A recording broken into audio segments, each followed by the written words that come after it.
C'est en effet ce vendredi 10 avril qu'a eu lieu la cérémonie de remise et reprise entre le gouverneur sortant et le gouverneur entrant de la province du Tanganyika. Tout a commencé avec l'arrivée du gouverneur intérimaire Ali Bin Omar Issi Mukinje, accueilli avec honneur militaire sous le rythme de la fanfare kimbanguiste. Après, fut le tour du gouverneur élu, Mwanzambala Kabila Zoé, qui a reçu les mêmes honneurs militaires avant d'être accueilli par celui qu'il va remplacer. Les deux hommes d'État se sont ensuite rendus dans les cabinets du gouverneur intérimaire pour un tête-à-tête avant de se rendre dans le bureau du gouverneur où tous les décors étaient déjà plantés pour une cérémonie sobre et civilisée de passation de pouvoir. En présence de l'inspecteur de la territoriale et plusieurs autres invités, le procès-verbal de la remise et reprise a été lu, puis signé tour à tour par le gouverneur sortant et le gouverneur entrant. L'échange des signateurs entre les deux hommes politiques dans une attitude de sourire a marqué le caractère pacifique de cette cérémonie. S'ensuivit la visite des bureaux et du charroi automobile, puis une photo souvenir avant que les deux se confient tour à tour à la presse. Le gouverneur sortant vient nous faire l'état de lieu dans l'ensemble de la province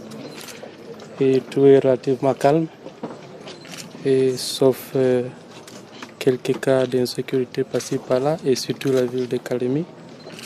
Et il n'y a pas grand-chose à signaler pour le moment. Chaque mandat politique a un début et une fin. Donc aujourd'hui, nous arrivons à la fin de notre mandat. Aujourd'hui, nous venons de céder à la place à son Excellence, Monsieur le gouverneur de la province du Tanganyika, l'honorable Zoé. Je lui souhaite un fructueux mandat, que Dieu lui protège pour que notre province se développe.